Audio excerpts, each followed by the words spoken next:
Result ചോദിച്ചവർക്ക് ഇതാ result ഇതാ ഏകദേശം ഇക്കാക്കയുടെ വീട്ടിൽ ചെയ്തിട്ടാ കണ്ടാ പിടിച്ചിട്ടുണ്ട്. ഇത് ഏത് വെറൈറ്റി വെക്കണേ? ഇത് ഒന്ന് RT2 നമ്മള് റെഡ്, പിന്നെ ചെറുത് ചന്ദ്രകാരനാ. 3 വെറൈറ്റി അല്ലേ ഉള്ളല്ലേ? അതുകൊണ്ട് കറക്റ്റ് വെക്കുക. അപ്പോൾ വീട്ടിൽ കായ്ക്കാത്ത മാവുണ്ടെങ്കിൽ അല്ലെങ്കിൽ വെറൈറ്റീസ് വെച്ച് പിടിപ്പിക്കണമെന്നുണ്ടെങ്കിൽ ഇതേമാതിരി ചെയ്താൽ മതി. നിങ്ങൾക്ക് ആർക്കെങ്കിലും ചെയ്യണമെന്നുണ്ടെങ്കിൽ ഡിസ്പ്ലേ കാണുന്ന നമ്പറിൽ വിളിച്ചാൽ മതി കേട്ടോ. അല്ല നമ്മൾ ചെയ്ത് കൊടുക്കില്ല എല്ലായിടത്തും. ഒരുപാട് റിസൾട്ട് കിട്ടിയ വീഡിയോസ് ഇല്ലേ? ആ നമ്പറിൽ വിളിച്ച് കഴിഞ്ഞാൽ അവരെന്നെ തരും കേട്ടോ. നിങ്ങൾക്ക് റിസൾട്ട് വേണമെന്ന് വെച്ച് കഴിഞ്ഞാൽ ആളെ ഞാൻ ഇടയ്ക്ക് കാണാറുള്ളൂ. ആളെ നമ്പറിലേക്ക് വിളിച്ചു കഴിഞ്ഞാൽ തന്നെ കായ്ച്ചൊക്കെ ഇല്ലേ മാങ്ങ? ഓക്കെ, ഏകദേശം കഴിഞ്ഞല്ലേ? ഇനി കവർ ഇടാൻ മാത്രമേ ഉള്ളൂ.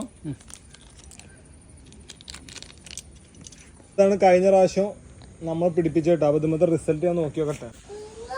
എന്നിട്ടാ അതിൻ്റെ റിസൾട്ട് ഇത് കണ്ടോ? അപ്പോൾ നല്ല ഇല വന്നിക്കണ് കണ്ടില്ലേ? അപ്പോൾ റിസൾട്ട് ചോദിച്ചവർക്ക് ഇതാ റിസൾട്ട് ഇതാ ഏകദേശം ഇക്കാക്കയുടെ വീട്ടിൽ ചെയ്തിട്ടാ കണ്ടാ പിടിച്ചിട്ടുണ്ട്. ഇനി ഇത് കെയർ ചെയ്ത് കൊണ്ടുപോകലാണ് നമ്മൾ അടുത്തൊരു വീഡിയോ കാണിക്കാൻ പോകണം കേട്ടോ. ഇനി അതും അതേമാതിരി തന്നെ എടുക്കട്ടെ. എന്നിട്ട് ഇത് എന്താ വെച്ചാൽ ആ കവർ തന്നെ ഒന്നും കൂടി ഇടുകയാണ്. ഒന്നും കൂടി വളർന്നതിന് ശേഷം മാത്രമേ ഇത് നമ്മൾ എന്ത് ചെയ്യണം, മരുന്നൊക്കെ അടിച്ച് സെറ്റാക്കുള്ള പരിപാടി.